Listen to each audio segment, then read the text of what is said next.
Olá, espero que vocês estejam bem. Hoje nós vamos continuar aqui a duração do trabalho, tratando de mais um tema que padece de inconstitucionalidades, mais um tema que tem problemas sérios no direito do trabalho brasileiro, mas que interessa muito ao patrão. Nós temos uma regra trabalhista já desde a criação da CLT em 1943, que exclui dos limites de jornada e de duração do trabalho alguns trabalhadores em decorrência de algumas situações fáticas e jurídicas específicas. O que é que quer dizer excluir trabalhadores do capítulo da duração do trabalho? Na prática, quer dizer que as normas seletistas de limitação de jornada, de intervalos, elas não se aplicam a alguns trabalhadores. Qual é a consequência lógica? Infelizmente, esses trabalhadores estão sujeitos a uma jornada de 24 horas, durante 6 dias por semana, inconstitucionalmente, mas nos termos da CLT. Nós vamos ver que são 3 situações que a CLT contempla. A regra é a do artigo 62 da CLT. Artigo 62. Não são abrangidos pelo regime previsto neste capítulo. Vamos lá. Inciso 1. Os empregados que exercem atividade externa incompatível com a fixação de horário de trabalho. Então, essa é a primeira situação de presunção que nós vamos ver no inciso 1. Inciso 2.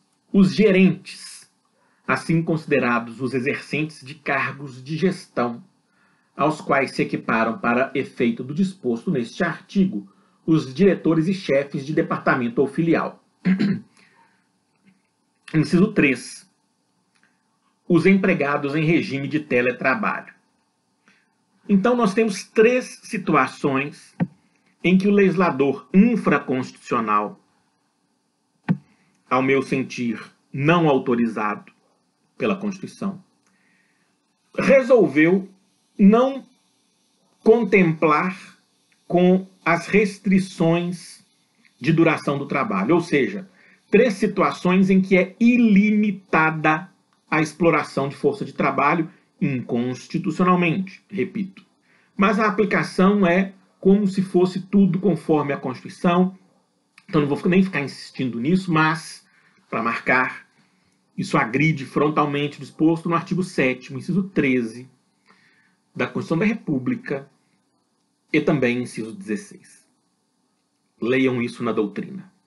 Então vamos às situações. A primeira delas, os empregados que exercem atividade externa incompatível com a fixação de horário de trabalho. Vamos pensar na década de 1940, quando da consolidação das leis do trabalho.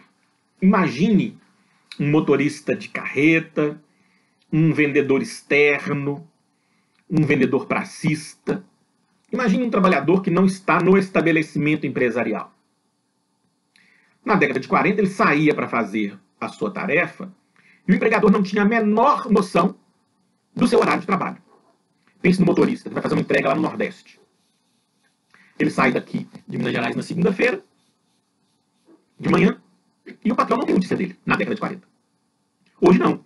Hoje, ressalvadas poucas exceções, no inciso 1, não há, ressalvadas poucas exceções, atividades externas que sejam incompatíveis com a fixação de horário de trabalho. O que pode haver, e aí a lei não socorre o empregador nesse caso, o que pode haver é o patrão que não quer controlar o horário. O que pode haver é um empregador que não quer controlar a jornada. O que pode haver é um empregador que não quer controlar a duração do trabalho. Mas dizer que tecnologicamente nós temos atividades externas incompatíveis com a fixação de horários, me parece excepcionalíssimo. Portanto, os trabalhadores externos, em que a possibilidade do controle existe, eles serão alcançados pelo capítulo seletista da duração do trabalho. Só não serão alcançados aqueles casos excepcionalíssimos em que não é possível tecnologicamente controlar horário, jornada, duração. Leiam isso aí na doutrina.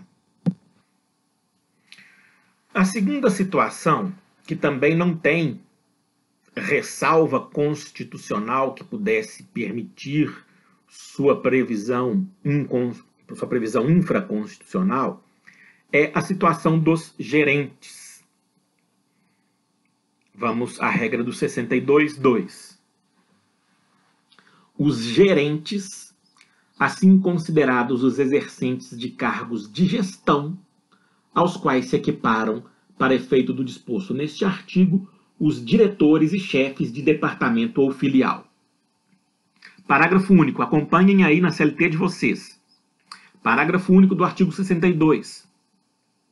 O regime previsto neste capítulo será aplicável aos empregados mencionados no inciso 2 deste artigo, que é o inciso dos gerentes, quando o salário do cargo de confiança, compreendendo a gratificação de função se houver, for inferior ao valor do respectivo salário efetivo acrescido de 40%.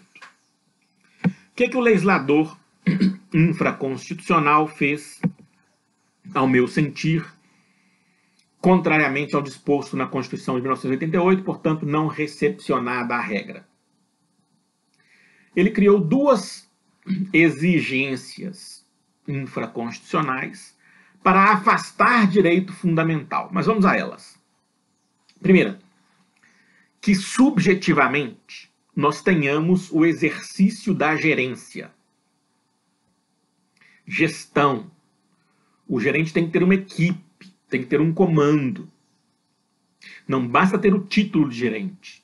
Subjetivamente, ele tem que ter pessoas sob seu controle. Qual foi a ideia do legislador em 1943? Que há pessoas na hierarquia ou na organização que não têm duração do trabalho limitada, porque são essas próprias pessoas as que estabelecem os limites para os demais. Estamos tratando de empregados. Então haveria empregados de alto escalão que não seriam alcançados por uma ordem outra em relação especificamente à duração do seu próprio trabalho. Então, a primeira exigência da jurisprudência e da doutrina, compreendendo ser essa norma conforme a Constituição de 88, a primeira exigência é essa gestão. Não adianta dar título de gerente, por exemplo, como fazem os bancos. A jurisprudência já está pacificada quanto a isso. Só o gerente geral de agência, um só, será afastado do capítulo da duração do trabalho na forma do 62.2. Gerente de conta, gerente de pessoa física, gerente de pessoa jurídica, gerente de atendimento, gerente de, sei lá, de poupança, esses gerentes que só têm título de, eles não estão alcançados pela restrição do 62.2, por força da jurisprudência, porque a lei não disse expressamente. Então, esse aspecto subjetivo tem que ser demonstrado. Um poder organizacional suficiente a denominar aquela pessoa de gestora de uma dada unidade, de um dado estabelecimento, de um dado empreendimento. A segunda exigência é objetiva, está no parágrafo único do artigo 62. O regime previsto neste capítulo será aplicável aos empregados mencionados do inciso 2, quando o salário do cargo de confiança, compreendendo a gratificação de função se houver, for inferior ao valor do respectivo salário acrescido de 40%. Como é que eu, pessoalmente, interpreto esse dispositivo e explico? Quando o empregador tem plano de cargos e salários, é fácil. Grandes empreendimentos têm, pequenos, médios não. Você vai lá e vê o valor da gratificação de função. Se ele for 40% ou mais, 40% ou maior em relação ao salário efetivo, beleza, cumprida a regra objetiva. Mas na imensa maioria dos casos, nós não temos plano de cargos e salários para dizer de gratificação de função. Então, como é que se resolve?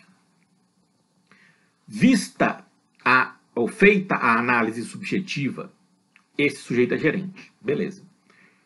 ele tem que ganhar pelo menos 40% a mais do que ganha o seu subordinado de maior salário. É esse o valor objetivo de 40% a mais, aliado ao aspecto subjetivo de gestão.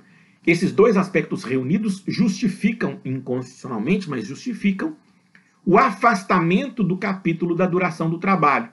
Vale dizer, vão trabalhar 24 horas por dia, 6 dias por semana, se o patrão quiser. Não me parece ser conforme a Constituição, mas é o que tem para hoje, enquanto não se diga a inconstitucionalidade por não recepção em 1988. Os dois primeiros itens, incisos 1 e 2, já são de conhecimento do direito brasileiro desde 1943 e a jurisprudência já está tranquila, pacificada nesses termos. Me parecem inconstitucionais, como eu disse, porque o direito fundamental ele não pode ser reduzido, restringido, afastado por norma infraconstitucional.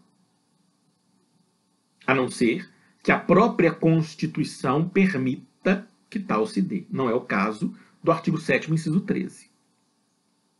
Mas vá lá que em 1943 se justificasse, o sujeito está fora, eu não sei onde ele está, não tem como controlar o horário. O gerente é poderoso, ele que manda, não tem como controlar o horário. Vá lá, eu entendo. Agora, o novo inciso 3, inserido pela reforma, ele é uma simples e pura aberração. Porque afastou, a partir de 2017, 11/11/2017, a possibilidade de o teletrabalhador empregado ter limite de jornada. Do ponto de vista fático, não existe nenhuma jornada mais controlada no mundo do que a jornada do teletrabalhador. Por quê, gente? Porque o teletrabalhador, por definição, que você encontra na doutrina, é aquele que, fora do estabelecimento empresarial, usando tecnologia da informação e comunicação, presta o seu serviço, cumpre as suas tarefas remotamente. Fora do estabelecimento empresarial, com o uso das ferramentas da tecnologia da informação e comunicação, cumpre as tarefas do emprego. Esse é o teletrabalhador empregado. Não existe ninguém, não existe nenhuma tarefa, não existe nenhuma função, não existe nenhuma situação mais controlada ou mais controlável do que essa. Se o empregador quiser, ele sabe a hora exata, minuto, segundo, milésimo, em que se deu o início da jornada. Qual foi a intensidade do trabalho? Se houve pausa, se não houve pausa. Quando foi interrompido o trabalho para o almoço? Quando foi a pausa para o café? Quando terminou? Isso num clique, em tempo real, o patrão fica sabendo. Mas os donos do Congresso Nacional de 2017, eles falaram, olha, o teletrabalhador está na casa dele, ou está fora do estabelecimento, ou está no cyber, nem existe mais cybercafé, né? Mas está na cafeteria, ele está por conta dele, como se... Então ele pode trabalhar 24 horas se ele quiser. Se ele quiser trabalhar 24 num dia, folga no outro, ele faz o que ele quiser do horário dele. Como se isso fosse verdade, né, gente? Nós sabemos que não é. Mas está na lei. Mas está sendo aplicada a lei assim. Mas o Supremo vai ter que se manifestar sobre isso. O TST também. Mas por enquanto é o que temos. Ou, como eu gosto de dizer, é o que temos para hoje. E o que tem para hoje é a impossibilidade jurídica de o teletrabalhador ter acesso ao descanso, ao limite de sua jornada, ter acesso aos intervalos. A única coisa que ele vai ter é uma folga na semana. O resto pode ser 24/6. Se isso está conforme a Constituição, aí eu não sei mais nada e é de nada. Muito bem, essa é a nossa análise do 62. Mais uma vez, esse tema merece uma pesquisa da jurisprudência, esse tema merece leitura da doutrina e você deve fazer os exercícios. Grande abraço, até mais.